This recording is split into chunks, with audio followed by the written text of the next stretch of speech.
What's up, people? One Nut Punch here. Picked up Zero Sievert for under $20 on Steam, and I wanted to show this off, mainly because I put about 12 hours into it in one session. This game is fun as hell, so let's go ahead and talk about it. The main thing is that there's 6 different equipments in the game you could choose from like an SKS called the MKM to a PPSH, different SMGs to maybe a bolt-action rifle like the Mosin. And I personally would go with the Mosin because the Mosin hits hard. You have bandits, you have different soldiers like the Green Army and the Crimson Army. Then you have ghouls, wolves, boars, different types of enemies that it's really easy to use the Mosin for. The other guns I've used, like the Striker, they call the Spider, the Makarov, maybe even the SV98, something similar to it. They have different damages and then different ranges for whichever the guns do. Then, of course, you have the different ammunition. So, like in Escape from Tarkov, you have like M80s or some type of like incendiary round. Same thing for this one. The different guns have different types of ammunition you could choose from hitting hard to lighting people on fire to maybe even doing some type of other effect. Whenever you want to modify your guns, you go to your workbench, and this is the place where you could do all the weapon modification, create medication, create food, or even mess with your hideout over here.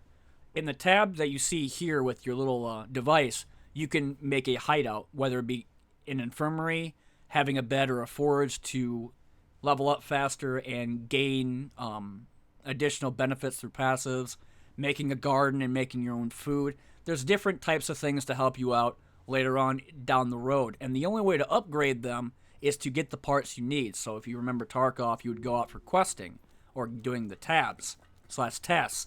Same thing for this one. You can go do tasks by talking to the barmen or talk to the doctor. And then, of course, the conductor is the guy outside you'd have to talk to in order to leave and go to the place you have to raid or pick up stuff. The other thing I forgot to mention is that when you do the hideout stuff, when you put in a garden or you make like a forge, it doesn't pop up with a workbench like it should. You have to go to that area or the section of the building and then press the F key when it says interact, and it'll drop like a box and do whatever stuff you have to do there. So watch out when you do the hideout stuff. So when you go outside, you have to talk to the conductor, get the task from him, and then you can pick between 5 different modes or 5 different levels. The 6th one is in development, and I think the other 2 are going to be coming out later.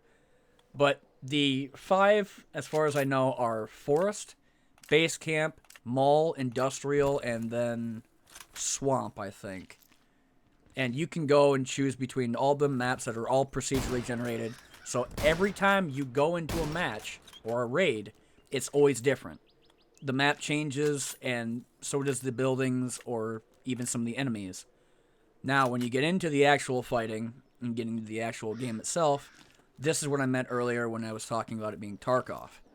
In Tarkov, you would go and select like inventory or find like boxes that had stuff in it, but you would have to identify the item before you knew what it was.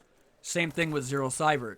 If you go and kill somebody, you don't know what they have, whether it be a big thing or small, you would have to identify it by automatically looking through their loot. When you go and you play this game too, if you remember in Tarkov, there was the, the leveling. So you have fitness, gymnastics, or you have guns. Different types of levels that will automatically pop up the more stuff you do. Whether you're running around, shooting enemies from afar, or just, trying to heal yourself. The shooting in this game is also why I continuously play it.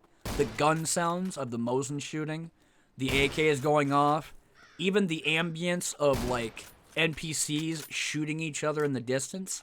I kept getting Tarkov flashbacks every single time I kept playing this game. And a lot of the different levels that I played felt like I was playing the old maps, like, for example, Woods or Shoreline, and then, of course, Mall, which is like Interchange. Again, I don't want to compare it to other games, but when I kept playing this game, it was literally a top-down version of Tarkov. What everybody's been saying on Twitch and on YouTube is pretty much true. And for under $20, man, it's an early access game, so you know there's going to be more content, if not a shit ton more stuff happening with it later on down the road. And for under $20, I cannot say enough how fun it is. I've put almost 12, 13 hours into one session, and all I think about all the time now is what I'm going to put on my gun, where am I going to go, how am I going to do this. It is so fun to play this game. And if they add co-op or they do mods, who knows at this point?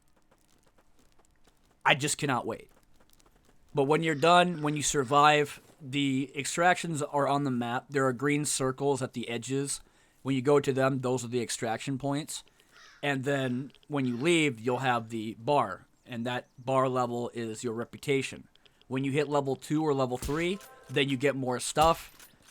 And you can get additional unlocks or even weapons and armor. Otherwise than that, the other thing I wanted to show is the anomalies. They have fire crystals and green crystals you can collect, but will hurt you if you go near. And I didn't know that you can kill these guys, so it was kind of a first for me.